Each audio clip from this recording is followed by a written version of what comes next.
Good morning, it is here. This video is going to be today, as I was talking to you about my ZRX1100 Turbo I've been doing. What I found, obviously, I was talking about it, all the various things that needed doing on it, which I wasn't too keen about. But anyway, the clocks. Today is about repairing the clocks. What it is, I've found, got my clocks here, damage on the clocks. Now, I took them off to clean them more than anything, so the back's loose, took the back off to clean it, and I'll show you close up in a minute of what's damaged on it. But what I'm going to be doing is stripping this down, replacing the mount, the tacho, the fuel and the speedo goes on, and the front casing and the rear casing. I've managed to get all new, nice and shiny stuff. So I will, no further ado as we say, and we'll get on with it, and I'll explain as we go along with a closer look video of what I'm doing.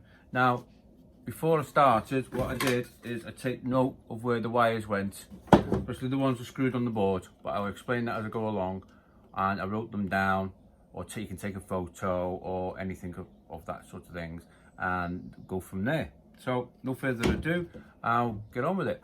Well, here we go. Clocks. I already took the back off because I had to take the mount off. Took the mount off here, but what I noticed when I took it off was this one was moving around, where that one's pretty solid. So I took the back rear cover off, travel off, plus I was going to take it off and clean it, but I found that it's cracked and damaged as well from the incident. So what I did, took it off, and then I found this one was still here, but you know, we got mounts, 1, 2 there, and then you've got another one here that was cracked, broken, and broken on the casing there. So it wasn't mounting up properly, and what was happening, it was knocking and vibrating and causing probably trouble in the future, especially with the wiring rubbing against it. So what I decided to do is find out how much they were new. I can't remember as of thingy, but I would do your own research on that. I managed to get some cheap enough to do the job. Some places will not be cheap enough. But luckily enough, I still had the nut and washer from the other one. I managed to get it off. So what I'll do is I will take this apart now. So we've got like these 2 nuts to do. And we'll take this bracket off. I'll say there's only 2 of them now because the other one was damaged. And there we go. So that's that bracket unmounted, gone. So we'll put that over there. Now we can see closer. That's where the other mount was. You know, like this one here. That was where the other mount was. And as I say, it was just loose floating there, and the whole bracket was moving. So no further ado, I've already taken note. See here, you've got 3 wires on this one. You've got one down behind here, behind this post bulb holder out. I've also noticed they need some bulbs. So we've got one behind here, one there, and one here. This is the tacho. Normally, I know from my ZX7, the brown wire was the main tacho feed, or one of the tacho feeds, because it rubbed against my chassis on my ZX7. So we take all the bulb holders out, we'll take all these screws out, and in the middle, the fuel gauge on these, there's 3 of them. I took note of where they were as well. So screws wise, what I'm going to do is I'm going to say pull all these bulb holders out. Let's get all this out. I'm trying not to vibrate the camera, but it's on the bench with me at the moment, so it might have a little bit of vibration. There we go.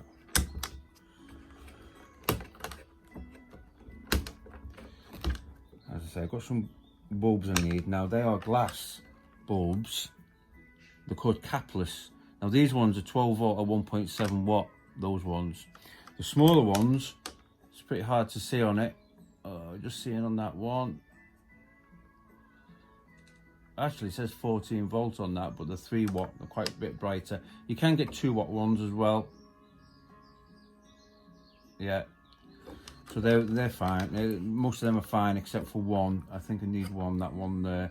But I'm going to order a few of each, and probably replace all of them while I'm here and keep the others as spares. So no further ado, I'm going to take, but first of all, one thing I always forget you start pulling casing is the reset for the trip speed thing. There we go. Trip mileometer. Oh, can't get my words out. Right. There we go. This screws here. First of all, what you would do first is there's 2 screws here. I'll take these 2 out first, because this bit here comes away when those 2 are out. So I haven't ordered that little panel. It's not damaged, so it's okay to thingy. It was been a bit of rubbing on it from when this mount wasn't correct, but it's not visible where it's going to be, so that's fine. I know most people say this is not visible, and why didn't they glue it? It'd been previously tried to be glued and badly glued, and it broke again, so it was pretty hard to glue unless you use some special stuff, which I haven't got to hand. So that's off. That is what goes around there, just to tidy that up a little bit. So there we go. Now you've got 1, 2, 3, 4 screws that then take the casing away. What these screws do, they screw into these chrome bits, like I'll show you. I'll take these 2 screws out first. One and the one of them on the inner, on that side, and I'll show you, because you don't want to lose the chrome bits and think that they're still going to be attached to the front panel. They don't stay attached, they come off. So because they come off like that, you can actually clean them and polish them up. That'll probably be a good idea while they're off. There we go with another 2 screws. Because I'm changing the casing, I'll take this one that's off as well.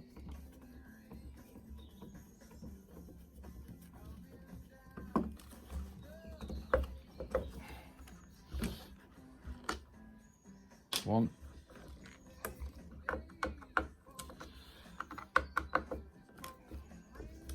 And number 2. Luckily enough, there's not a massive amount of screws to take off.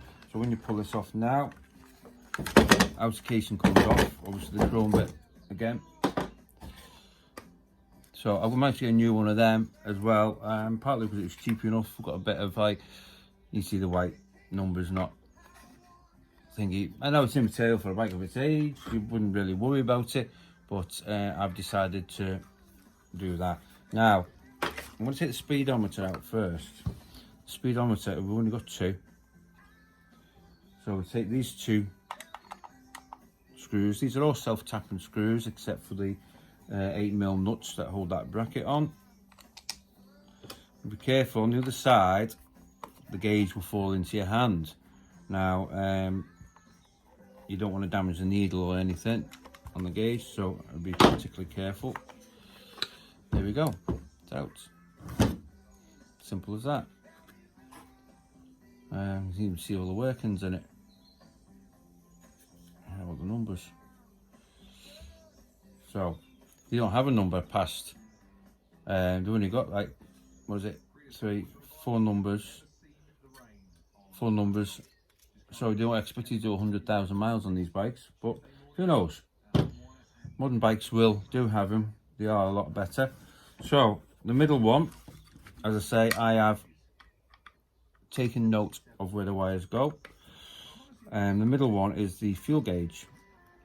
Now these screws screw directly into the fuel gauge and make the contacts as well, where obviously the 2 screws from the rev counter just go into the metal frame and don't make particular contacts. It doesn't need it. It's not an electronic speedometer, but these ones are quite long. They're different screws. So, and these are, oh sorry, these ones are not self-tap. These are something like an M3, maybe M4, probably M4 size. So, and they've got little spring washers on all these as well, or little washers, so I wouldn't lose them neither, because they help grip the plastic on this side. So that's the 3 of them out. Now, as I say, fuel gauge falls out again as well. There's a fuel gauge.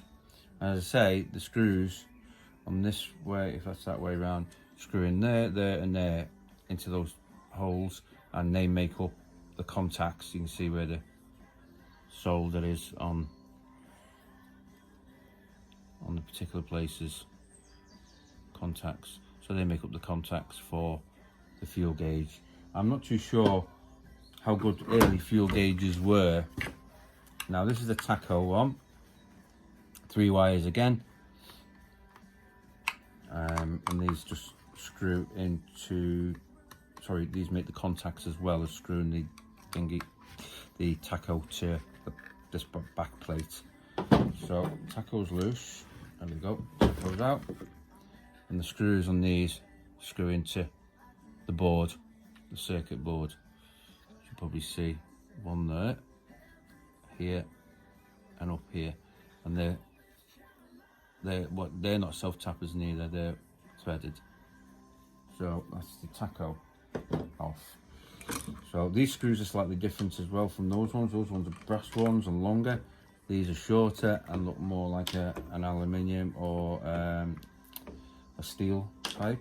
So we've got the loom off now, and there's the back plate off. And we also noticed when I took it off, we have one of these red thingies for your warning lights. And on your warning lights on there, I think you'll have the fuel gauge warning light and the fuel injection management, not fuel injection, fuel, it's like a management light. It sort of tells you there's an issue going on. So yeah, fuel gauge, sorry, no, I was wrong. Totally correct me on this. I was wrong. We're going to be a fuel gauge and temperature. There's no temperature gauge on this. That's what I've just realised. Yeah, that will tell you if you've got high temperature. And if it's a red light, what I've always known in the motor trade, if it's a red light, it's bad. Basically, stop at the earliest opportunity, sort it out. Fuel gauge wise, everyone knows, like, you know, you might have so much fuel left, you've got a reserve. That's not as important. But when it comes to the temperature, you've got to stop pretty much straight away and get on with it, sort of thing. I've just noticed, I don't know if it comes out like that, but the it's in reverse on my screen here. Right, so that's that off. Start again with the new, brand new, super. So I'll start with the tacho. What we do is just put it in loosely. There's little rubber stops on each side which help stop vibration. Now hold it in. Now if you just hold 2 fingers either side like that and then turn it over, then if you remember where the wires go, which I do on this, here we go. Brown goes to the right, because I have it written down here as well. Right, brown onto the right side. Once you put one screw so far in, it will hold it. But what I will do first is put one either side, so you know it's pretty square. I'd do that first normally.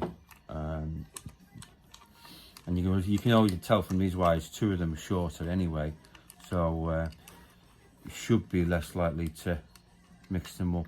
And also, if you look carefully, there's like a little post there and post there. If you put the wire between them, that was when you tighten them up, it will stop on the post rather than trying to rotate all the way around. That's like a guide for your wire, where you should have your wire running as well. Just probably didn't particularly need it, but they've put it in. And this wire is up the top, which it shows read by the 2 posts again, which side of that particular mount it goes. One there, one there. So we go to the, as I look at it, it'll be the left side. So now they're all in, tighten them, nip them up. Try not to overdo it, because they say it's only a small amount of thread. Right, we go now for the fuel gauge.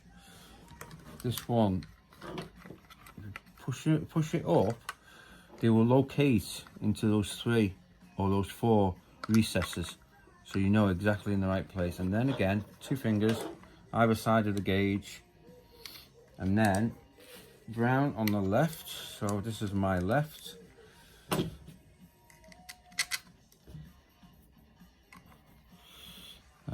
I don't know how long this video will be, hopefully it won't be too long.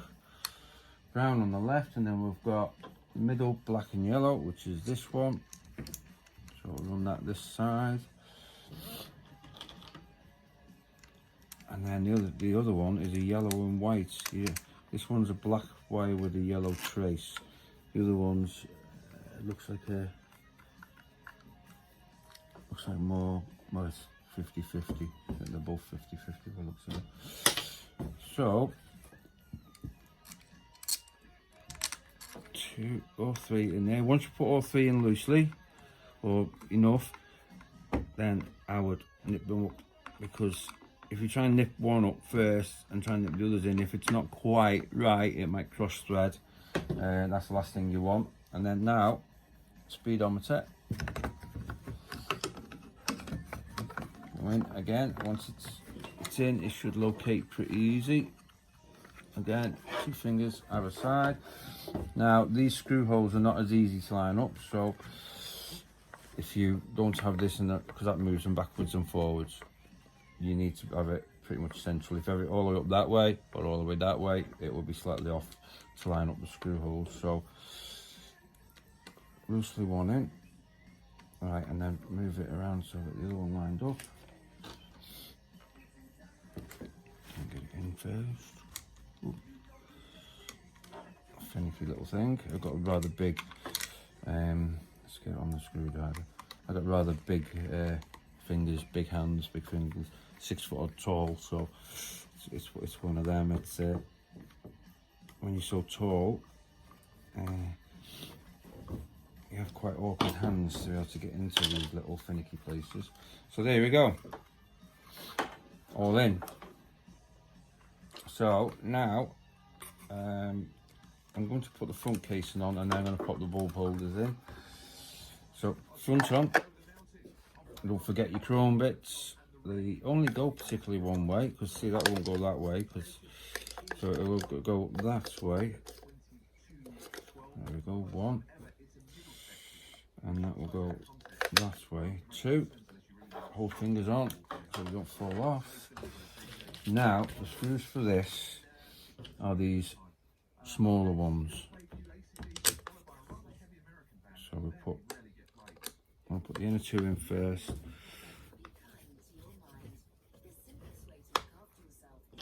1, 2. There's another one. 3. Now they go to 2. I can rest this gently down now. Now I've got them in. I've got some tissue down. This table won't particularly damage them anyway, because it's just plastic. And the far one over here.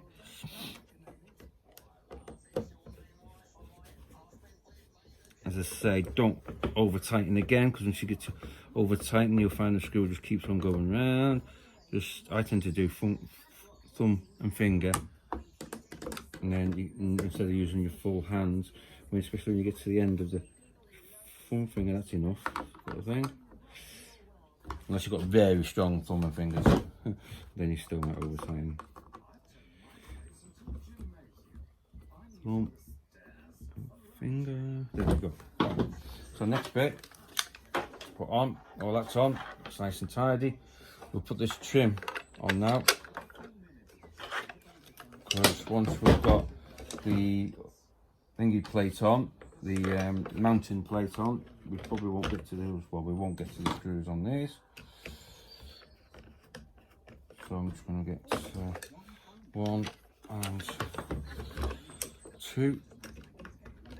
These are the brass looking screws. There's 2 of them. You get to know which is which, because there's 2 of these brass ones that go in there. You've got 3 of the silver looking ones, which actually hold the chrome back plates on, So they're on. So now get all the bulbs in, bulb holders in. So looking from here, I have got one there. Then you can see by which length, which one's which.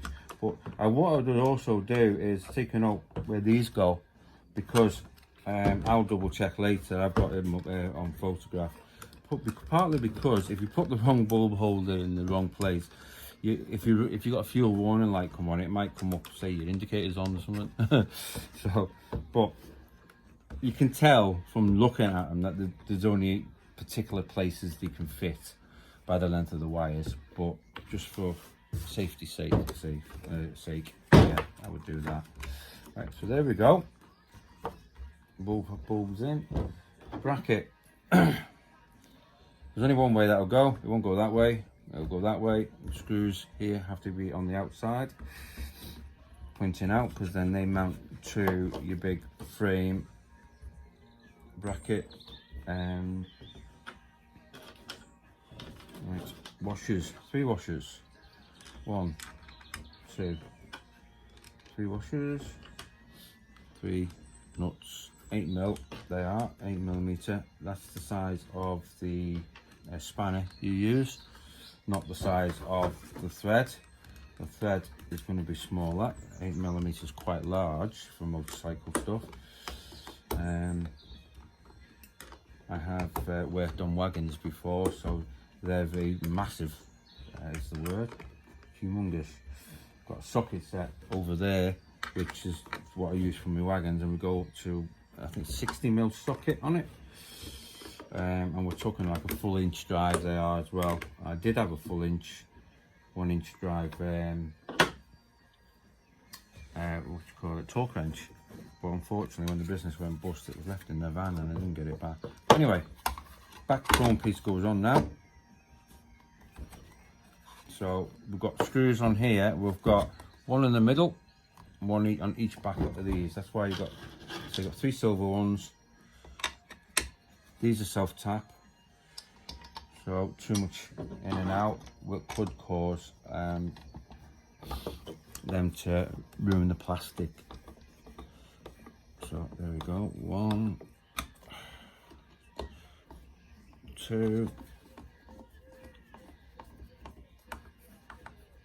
One other thing to do after this, and I bet you I can't line it up now. Should put it on a bit earlier. Right. One other thing that I always forget is your reset. Oh yes, I can get it in easy. Right, okay. There's one way it'll go. There's a little, look carefully. It's like a square flat. It's hard to try and show you. There's a square flat. Anyway, the square flat, you have to line it up.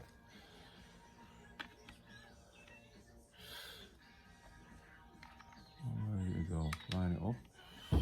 You might have to push it quite a bit until it goes on.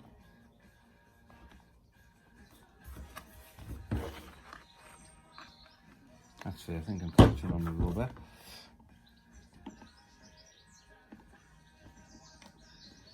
A bit finicky this, as I say, you probably wouldn't be able to line it up. Alright. Ah, there we go. You felt it click in. Now the screw is really, really small. That is tiny, that. So you don't want to lose that. Magnetic screwdrivers are brilliant to do that.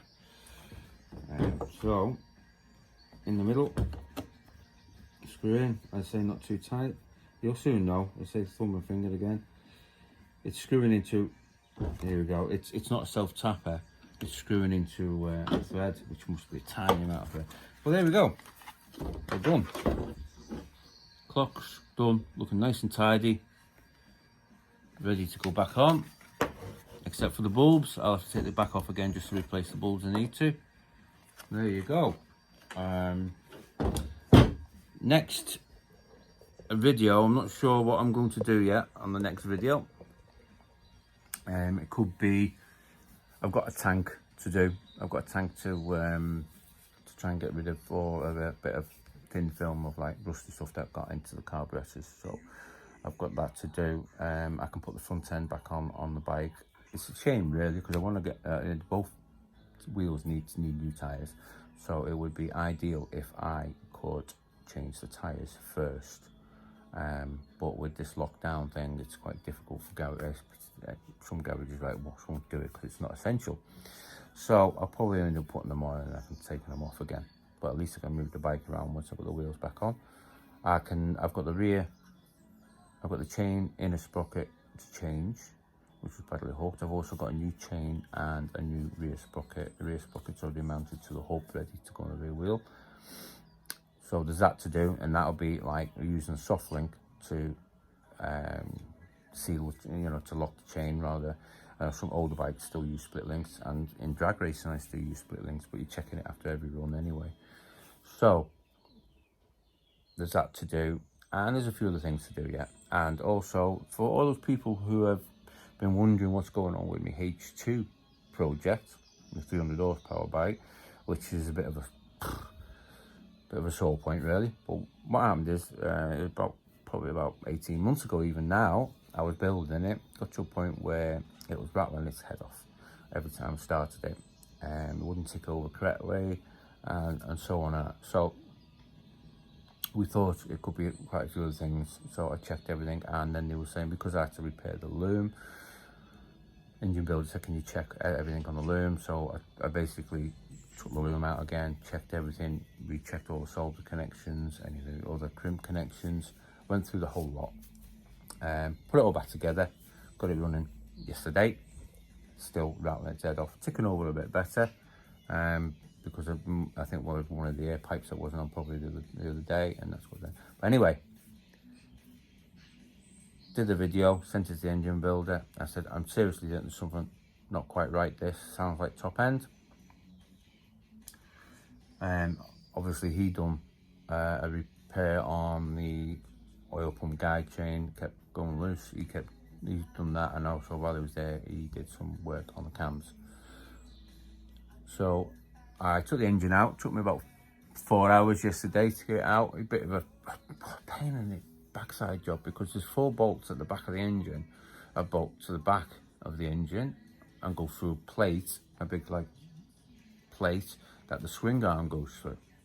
So unless you take the swing arm and everything off, you can't get to the bolts for that plate. So you have to take what makes it easier, because otherwise once you round them off, there's a nightmare. You won't never get them off.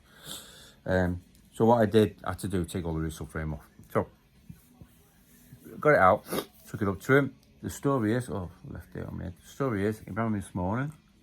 I know I shouldn't have took it up to him, but we did social distancing. It was quite good. Me and the wife got the engine out, left it to one side, moved away. We were wearing gloves and all the PPE stuff, and he then got it, because it was already on trolley. I put it on a trolley.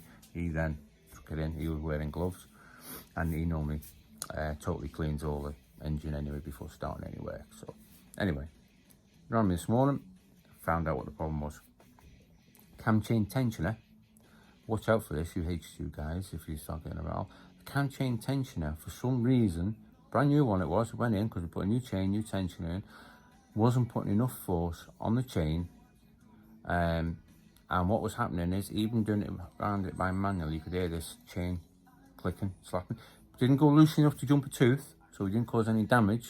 So the rest of it, cams and everything was all right, but the chain was like rattling, and it just wasn't putting enough pressure on it. So he's looking to see if we can get a manual one, and if we can't get a manual one, then we're going to get another one from Kawasaki and put that on and go from there.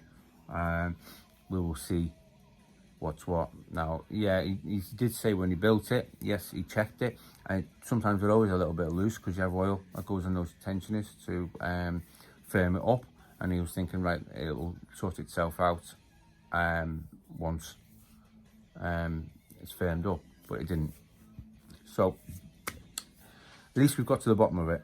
But when that comes back, got to get the engine in, get that going. It's been way too long since that's been started, and all use what obviously totally probably lost faith that it's ever going to be done.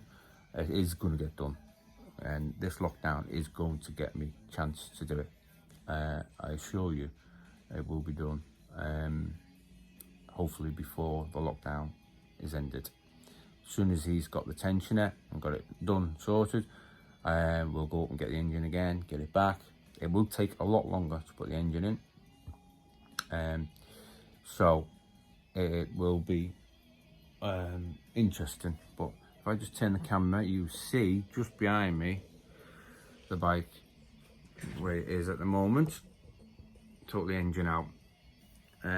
Let's say I've got front and rear camera on it, and which will be used possibly as a screen to see what's rear behind me, and I might run the wings on it on the road. It's going to be fully road legal, and we were just touching on 300 horsepower last time, in a 40-degree dyno room without the cams being tweaked. So we're looking to hopefully, fingers crossed, be over that 300 mark. So that would be good. We'll go from there. Anyway, better go. This video is getting far too long and you're probably going to get bored with me. So I will speak to you again in another video, and we go from there. Speak to you again soon. See you again soon. Have a good one. Stay safe.